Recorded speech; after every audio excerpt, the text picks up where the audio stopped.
Hi, I'm going to take you through the steps of how to place your story. First thing you want to do is go to aimsideweb.com, scroll all the way to the bottom, and log in. I have mine set up to connect using Google+. Okay, here's my dashboard, and if it doesn't give you your dashboard, just go over to the left, get your dashboard. Today I'm going to place a story that's already been placed, but just to show you how, so I scroll down to Stories. I guess I don't scroll, I go down to Stories, and I'm going to click on New. Okay, this story, normally a headline has a subject and a verb, tells a mini story within it, but this one is a profiles, or in the profiles section, and so it just has the person's name. Now notice there's this box over to the right side with secondary headline, and that's a great place to consider additional options, additional points of entry. The secondary headline will only display on the story page, so it doesn't appear on the front page. It gives more information, and the more information we can give our readers, the more interested they will be. Okay, here's a section. You'll notice we have toolbar toggle there, so we have even more possibilities of changing text color and everything else. I'm going to go to the Google Doc, and I'm going to do a Command A and copy it. Now I'm going to go back, and there's the story.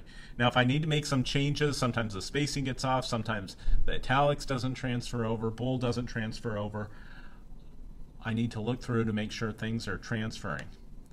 For writer's name, it's essential that you always use your name in the same way, because this identifies you on published pages, and so all of your stories will go to or have a link to your staff page, I should say.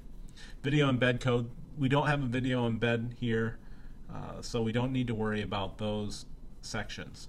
I'm going to set featured image in just a moment, but to do that, okay, I've gone to Google Drive. Maybe you have your image online, but I'm going to download this, and I'm going to save it under her last name. Okay, if I go into image edit, and this image right now is 4.7 meg. It's 3,000 by 4,000, a little bit more pixels, and that's too many. So one of the first things, I mean, this is a great picture, but this is a personality profile. We need to reveal her. And so I'm going to just click on it and get a nicer close-up of her. I can go over to Tools and go down to Crop, Command K. Okay, I can also go to Tools, adjust color, going to tell auto levels. Notice it brightened it a little bit, and it's generally better for our print publications to go even lighter than what the eye likes. But since this is going online, I'm going to basically go with those auto levels, and then I'm also going to adjust the size. And ultimately 500, we ultimately want this to be 500 by 750, so I'm going to adjust the width and the height a little bit just to get that to close to 500 by 750. Here it's keeping it proportional. Do keep your images proportional, so don't change that at 72 pixels per inch. Yep, don't switch to centimeters.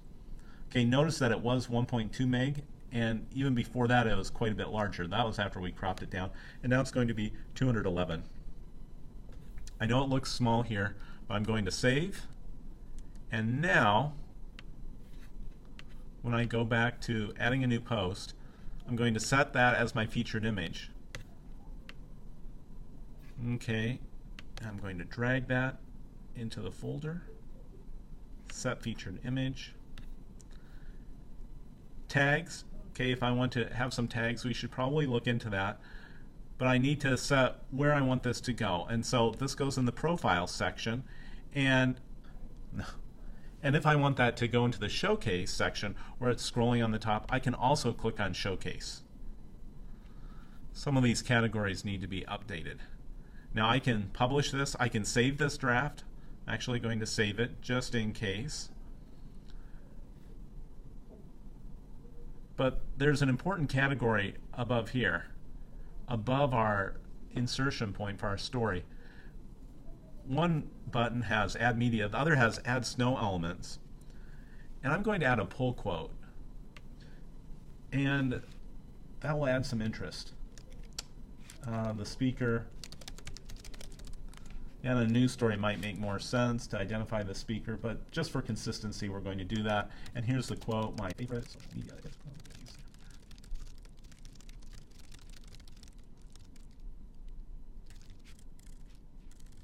Through it. Okay, if I want, I can add a photo. I don't have a photo. Ideally, having a photo for Snapchatting would be awesome. But anything I can do to build interest in the story. So I'm going to go to Google and enter Snapchat. I'm going to go to Images, and then I'm going to click on Tools and go to Usage Rights and label for non-commercial reuse. Okay, and so I'm going to find an image, see if there are any images here that have been labeled for reuse.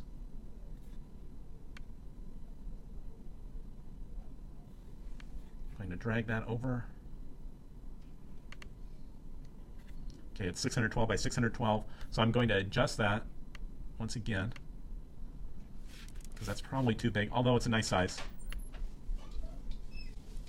And I'm going to save it, and now watch what can happen when I add the photo. I'm going to click on Upload Files, drag that over, choose the image,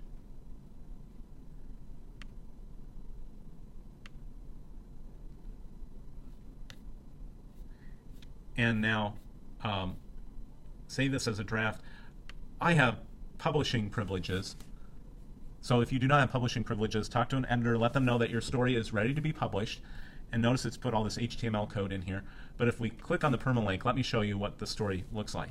It's placed this story, notice nice crop in there, and then here's this image. It does crop it a little bit, but my favorite social media is probably Snapchat. And so anything that can build interest that way, we have so many entry points here. Not only the headline, but the photo. Multiple photos are helpful, but the photo, the pull quote, another image. It's adding color and meaning to the story. And any way we can bring in meaning helps. Talk to an editor, or talk to me if you're having problems with these steps. I've thrown a lot out there, but if you pause as you're looking at this video and go step by step, I think you'll have an awesome online story.